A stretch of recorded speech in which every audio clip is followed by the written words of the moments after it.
हाय दोस्तों, आज जब हम अपने खेत पर जा रहे थे, हमने देखा कि एक न्यू हॉलैंड वाला बोरी की भरी हुई ट्राली कीचड़ में फंसाया हुआ था।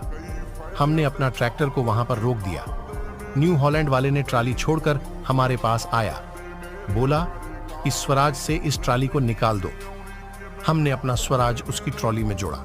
ट्रॉली निकलने से पहले अगर भी निशु भाई के फैन हैं तो चैनल को सब्सक्राइब करें और हमने उसकी ट्रॉली कीचड़ से बाहर निकाल दी।